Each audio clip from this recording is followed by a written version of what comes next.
Ronald Polk? All right, so Mr. Polk, we've got 3 sets of tickets, so we're going to go through this one by one. All right, so we're going to start with your newest case, your 2024 case, and it's for no driver's license. How do you plead to those charges? No contest. Okay, how did you get here today? I drove. Okay, so why do you have a license? They're suspended. Okay, so what in your right mind gives you the right to get into a vehicle? When you know you can't. I had to get to work. I don't care what you had to do. I understand. There's a Via bus. There's Uber. I don't care if the world's ending. You don't have a right to drive. I do not understand what nobody gets about that. They just think they can do whatever they want because I have to go somewhere.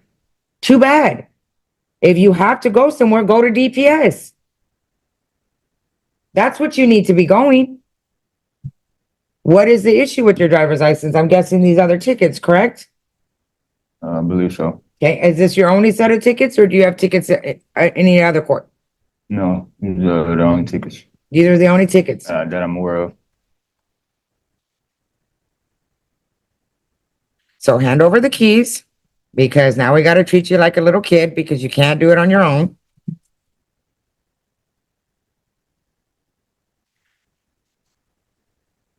Well, I already texted her and told her. Yeah. Well, whoever comes, they can pick up the keys at the front because you ain't getting them back. All right. We honestly need judges who actually understand that tossing someone in a cell is not always the smartest move because it burns money from the taxpayers and barely fixes the real issue. And sometimes the better answer is taking the keys and teaching responsibility, like dealing with a stubborn toddler who keeps touching the stove no matter what. This judge gets that and handles the room with calm authority, turning a chaotic situation into a lesson instead of a punishment. And honestly, a lot of people would benefit from this type of approach because consequences hit harder when they make you think instead of just sitting in jail, and the judge treats adults like adults, even when they act like kids, reminding them that driving is a privilege, not a right, and that responsibilities do not vanish just because life gets hard. And this technique feels way more effective than handcuffs and fines. This courtroom becomes a classroom real quick. And maybe this is exactly the type of leadership we need more often. So I just ran your name and when's the last time you had a driver's license? I'm not too sure. Like years? I believe so. Okay, because I just ran your name. I mean, when I got pulled over, he said that I could get my license back. I just need to pay a surcharge or something like that, but I'm not too sure how much all that is. Okay, have you even picked up the phone to call? I haven't. Just on the 4th, I got pulled over, and no, I haven't called to see how much everything is. Okay, and see, that's what gets me, Mr. Ronald, is you have time to do all this other stuff, but you don't have time to pick up the phone and call DPS to figure out, because you have to drive, that you don't pick up the phone to see where you're at to get to be able to drive legally. Because you know what the sad part is? You have absolutely nothing holding you back. Nothing. Your name is completely clear. I mean, I got 9 kids. This man really said he has 9 kids and 10 if we include himself, and that line alone shows exactly why this judge is losing patience, because managing a family that big takes time, energy, and discipline, but somehow calling the licensing office is too much for him, and the judge immediately catches the contradiction, wondering how a person finds hours to raise kids, but not minutes to fix paperwork, and it becomes clear he has plenty of excuses, but no solutions, like he is trapped in a loop of confusion and responsibility avoidance, and the judge is trying to wake him up from that mentality, because life does not pause when you choose not to handle basics, and having kids should push you to be more responsible, not less. Yet here he is acting like the 10th child in the situation, forcing the judge to parent him instead of judge him, and that contrast makes this entire moment unforgettable. I mean, really, I don't have too much. You had time to make kids, right? What does that have? Means you don't have time. You can't pick up 2 minutes to call to DPS. But your excuse is, I have 9 kids, so I should be able to drive. I call DPS and then it's too much for me to pay. It's not gonna get paid. But see, you're already trying to make a problem when you don't even know what you have to pay, because by your own words, you have not picked up the phone. You have no idea what your fine amount is, but you're already complaining that you can't do it when you don't even know. That's all I hear is complaints. And you don't even know why you're complaining, because you don't even know the amount. Right? Right? Okay. So let's start taking responsibility. I'll Pick up the phone. I'm looking at that. You're going to, because now I'm court ordering you to. Okay, And now you've got 90 days to figure it out. okay.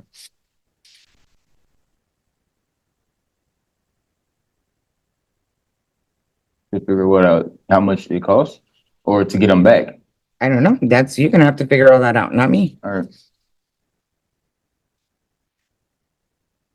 Just like everybody else here, they call DPS and they talk, ask them what they need to do, like adults, and figure it out. I mean, so if I just don't want to drive no more, I don't have to get my license back, right? No, If I but don't that's the drive- problem is, you're driving. You All drove right, over but here.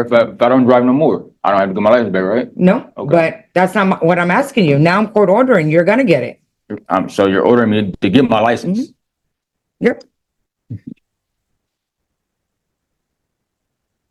Because you're obviously, I don't trust you that you're not gonna drive. You drove over here. I just had the young lady before, she handed over her keys, and none of this. All right.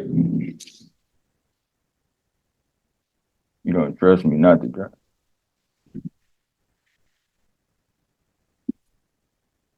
And for your information, you don't compare yourself to anybody else, because you don't know what her situation is with the girl before you. And you're sitting in front of me with five other violations. She wasn't. Okay. Okay. So don't compare yourself to Okay. anybody. Yes, ma'am. So your next one here is from 2015 and it's for theft. I don't even know what that one is or from. Okay. So how do you plead guilty? No contest or not? Yes. Huh? No contest. The judge catches something that makes no sense at all, because he claims he does not know where the charges came from, yet he is pleading no contest, without understanding anything, so the only smart move is pleading not guilty, and getting a lawyer, even a free one, would be better than walking in blind, especially with 9 kids, depending on him to stay out of trouble. But he keeps talking himself into chaos, without realizing it's showing that some people need guidance more than punishment, and honestly they should. Watch these courtroom videos to learn something instead of building enough kids to form a small league hockey lineup, because knowledge can fix problems before they become explosions.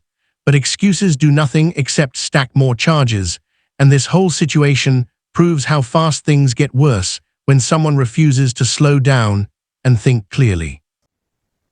All right. So for your theft, I'm going to put you on 60 days probation. You're going to have a $50 fine plus your court costs, 60 days to pay that, and you're going to have to take a theft class. You do all of that, I will take into consideration your failure to appear. You don't, you walk out of here with convictions for theft.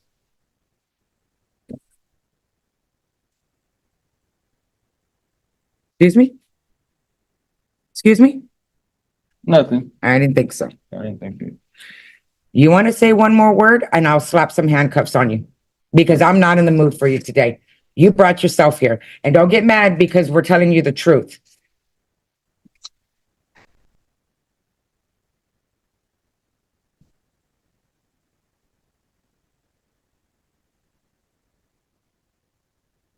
And your third case, no driver's license and fail to turn signal. How do you plead to those charges? Contest. All right, same thing. You bring me a license, I'll dismiss that one for $22. All right, turn signal, you're gonna be put on 60 days probation, a $50 fine plus your court costs, 60 days to pay that. No driver's license, you're gonna be reset for 90 days. You take care of both of those, I will dismiss your failure to appear. You do have Omni on all of these that you are gonna have to pay. You've got 60 days to comply with all of that. Besides your driver's license, you have 90 days for that. All right? Swing around here to the right. So that brings us to the end of this hearing, and what a ride it was. And honestly, I hope this guy figures things out before reality hits harder, because 9 kids need a stable parent more than another courtroom lecture. And I am curious what the viewers think about all of this, the decisions, the judge made the excuses the defendant gave. But for now, this is where we wrap things up as I get ready to head back home and continue with the next case. And before you skip past this message, listen carefully. Because protecting your identity online is not optional anymore, and I learned that the hard way when things hit me unexpectedly, so I appreciate every sponsor that keeps this channel running and every viewer who shows support by liking and commenting. And if you enjoy these courtroom breakdowns, hit that subscribe button because there is always another unbelievable case coming soon.